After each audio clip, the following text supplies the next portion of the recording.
Hello, good morning to all of you. आप सभी का स्वागत है राम आईएएस में। तो चलिए हम स्टार्ट करते हैं। हमें जो देखना है, अगर हम बात करते हैं तो सबसे पहले हमें क्या देखना है, प्रस्तावना से संबंधित मुद्दे देखना है ना। ठीक है, प्रस्तावना से संबंधित मुद्दों की बात करते हैं तो इसमें दो मुद्दे बहुत इंपॉर्टेंट हैं। एक तो ये कि प्रस्तावना संविधान का अंग है या नहीं है, दूसरा मुद्दा है कि प्रस्तावना संशोधनीय है या नहीं, मतलब प्रस्तावना जो प्रियम्बल है वो संविधान का पार्ट है या नहीं। पहला मुद्दा तो ये है हमारा, इस इशूज में बात करेंगे। दूसरा, प्रस्तावना संशोधनीय है या नहीं, मतलब कि प्रस्तावना में संशोधन किया जा सकता है या नहीं। इसको डिटेल से और जो वर्डिक्ट है सुप्रीम कोर्ट के, उनके अनुसार हम जो वर्डिक्ट में सुप्रीम कोर्ट ने क्या कहा तो उसके अकॉर्डिंग हम बात करते हैं। तो पहला, संविधान जो प्रस्तावना, पहला हमारा जो स्टेटमेंट होगा वो क्या है कि प्रस्तावना, पहले हम देखेंगे प्रस्तावना संविधान का अंग है या नहीं। तो आप देखोगे इसके अंतर्गत कि 1960 में 1960 में, ध्यान रखिएगा, 1960 में एक वाद आता है, बेरूबारी विवाद। और बेरूबारी विवाद में न्यायालय ने एक निर्णय देता है। न्यायालय निर्णय क्या देता है कि भाई जो प्रस्तावना में संशोधन नहीं हो सकता है, बेरूवादी, लिख भी देता हूं, बेरूवादी विवाद में न्यायालय का निर्णय आता है। जो बेरूवादी विवाद है इसमें निर्णय आता है कि जो भैया प्रस्तावना है ना, ये जो प्रियम्बल है इसमें संशोधन नहीं हो सकता है, इसमें से संशोधन नहीं हो सकता है। क्यों नहीं हो सकता वो भी बोला, इसमें संशोधन पॉसिबल नहीं है। बोला क्यों नहीं हो सकता, बोले क्योंकि ये इसका संविधान का भाग नहीं है। ठीक है, इसमें कहा गया संविधान का ये भाग नहीं है, इस वजह से इसमें कोई संशोधन नहीं हो सकता है। ठीक है, ध्यान रखिएगा, किसमें, बेरूबारीवाद में कहा गया। इसके बाद दूसरा केस आता है, दूसरा मैटर आता है केशवानंद भारती वर्सेज केरल राज्य, जो कि मैंने बताया है ना। तो केशवानंद भारती में क्या कहा जाता है, 1973 में केशवानंद भारती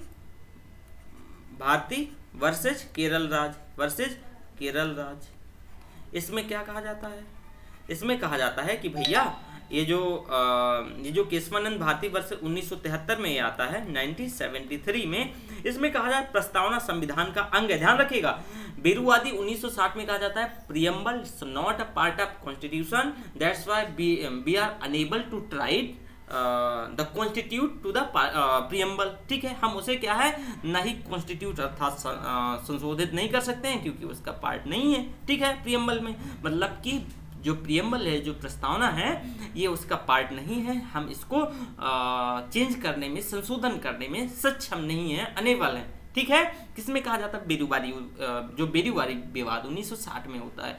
इसके बाद 1973 में केशवानंद भारती वर्सेज केरल राज्य एक वाद आता है। इस केस में कहा जाता है कि भैया जो प्रियम्बल है, ध्यान रखना जरा एक बार यहाँ से दोबारा से, ये जो प्रियम्बल है इसका हम कलर चेंज कर लेते हैं ना। ये जो प्रियम्बल है इसमें क्या होगा, आप देख पा रहे होंगे, ये जो प्रियम्बल है इसमें संशोधन हो सकता है, मतलब जो संशोधन है हो सकता है।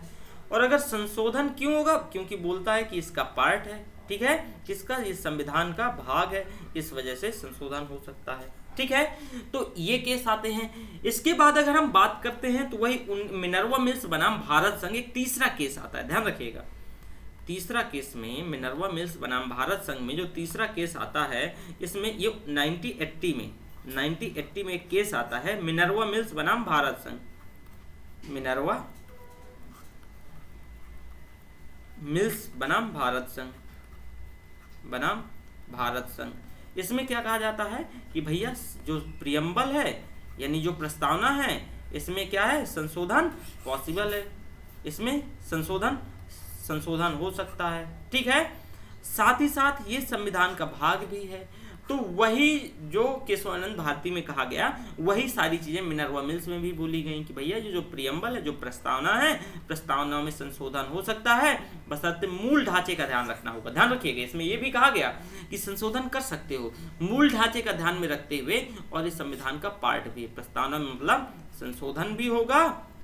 ठीक है, किसका ध्यान रखते हुए, मूल ढांचे का ध्यान रखते हुए। ठीक है, तो ध्यान रखिएगा, ये तीनों जो केसेस आते हैं। अब इसमें से अगला जो क्वेश्चन आता है कि मैंने बताया प्रस्तावना संशोधनीय है या नहीं। ठीक है, तो जरा इसको देख लीजिए, थोड़ा सा प्रस्तावना के बारे में और जरा 1 मिनट सुनिएगा। अगर हम बात करते हैं प्रस्तावना की, तो देखिए जो प्रस्तावना है ना,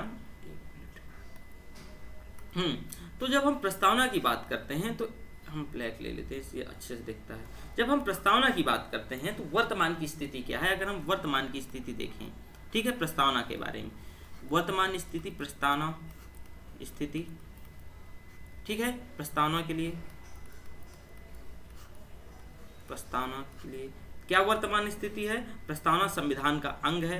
जो प्रस्तावना है ये क्या है, ये संविधान का अंग है। जो संविधान है ये संविधान का अंग है, ध्यान रखना, संविधान का अंग है। दूसरा, प्रस्तावना में संशोधन किया जा सकता है।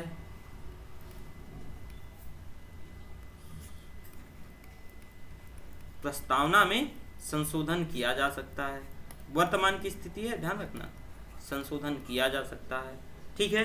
साथ ही साथ अगर प्रस्तावना में संशोधन किया जाएगा, अगर प्रस्तावना में कोई बेसिक स्ट्रक्चर, मूल ढांचा पाया जाता है तो उसमें संशोधन नहीं, तो इसमें से मूल ढांचे का ध्यान रखा जाएगा। क्या, मूल ढांचे का, जो मूल ढांचा है, मूल ढांचा का ध्यान रखा जाएगा, का ध्यान रखा जाएगा, रखा जाएगा। मतलब कि अगर मूल ढांचा आता है तो उसमें संशोधन नहीं किया जाएगा, ठीक है। तो ये तो इसकी प्रियम्बल की क्या है, वर्तमान स्थिति है, ठीक है। अगर हम आगे बात करते हैं तो एक चीज और देख पाएंगे कि प्रस्तावना जो है प्रवर्तनीय है या नहीं। तो पहले प्रवर्तनीय यानी इन्फोर्सेबल है या नहीं, हमारा यही क्वेश्चन था ना, ठीक है। अगला क्वेश्चन है प्रस्तावना संशोधनीय है या नहीं, ये मैंने बता दिया। प्रस्तावना संविधान का अंग है या नहीं, ये भी बता दिया। अगला हमारा क्वेश्चन है प्रस्तावना प्रवर्तनीय है या नहीं। प्रस्तावना ये पूछा जाता है, बार बार बोल रहा हूं कि ध्यान रखिएगा। प्रवर्तनीय, अभी प्रवर्तनीय का बताऊंगा, इसको इंग्लिश में इन्फोर्सेबल बोलते हैं। प्रवर्तनीय, प्रवर्तनीय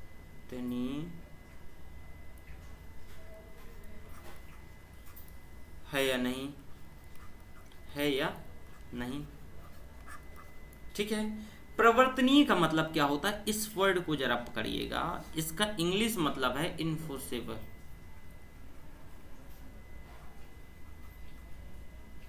ठीक है।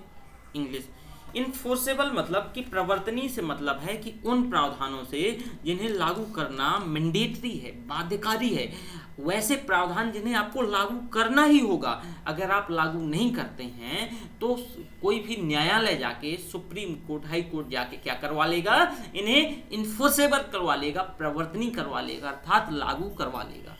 तो मतलब ऐसे जो क्या कहा गया, प्रस्तावना प्रवर्तनीय है या नहीं, तो इसमें से वैसे प्रावधान जो उन प्रवर्तनीय से मतलब वैसे प्रावधान जो लागू करना क्या है, मैंडेटरी है, बाध्यकारी है। तो इसमें कहा गया कि जो भैया प्रस्तावना है, ध्यान रखिएगा, प्रस्तावना के बारे में कहा गया, क्वेश्चन पूछा गया प्रवर्तनीय है या नहीं। तो इसमें प्रवर्तनीय का मतलब समझ गया कि लागू करना ही पड़ेगा, अगर नहीं लागू करोगे तो न्यायालय जाके क्या करवा लिया जाएगा, लागू करवा लिया जाएगा। तो जरा इसमें एक केस, इसके बारे में जरा केस ध्यान रखिएगा। मदन गोपाल वर्सेस भारत संघ, एक केस आता है, मदन गोपाल बनाम भारत संघ, बनाम भारत संघ।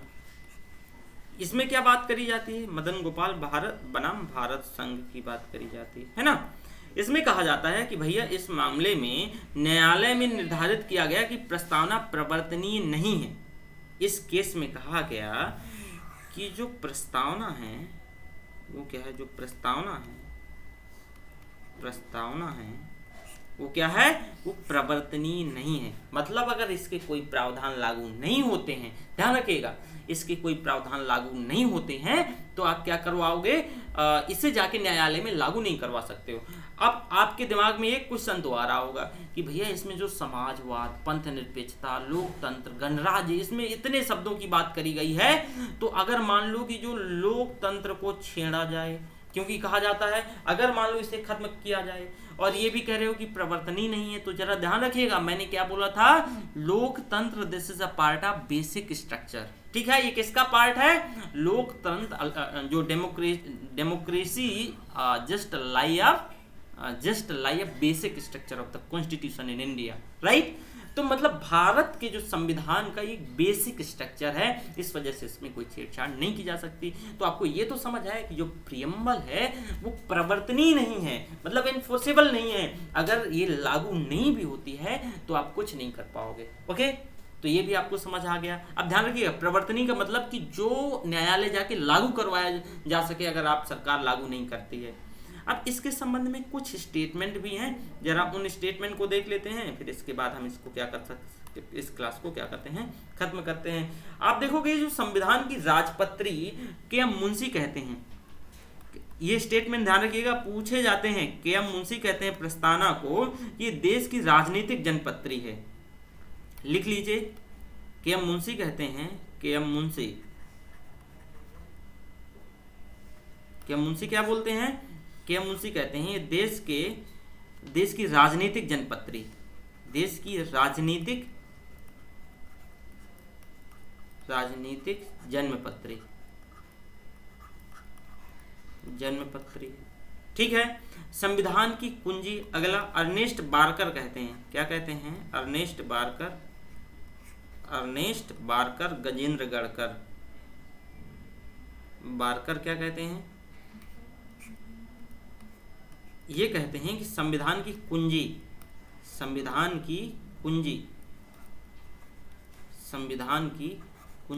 कहते हैं, ठीक है।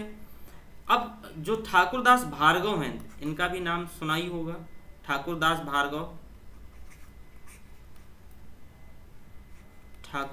भार्गव, ये क्या कहते हैं प्रियम्बल के बारे में,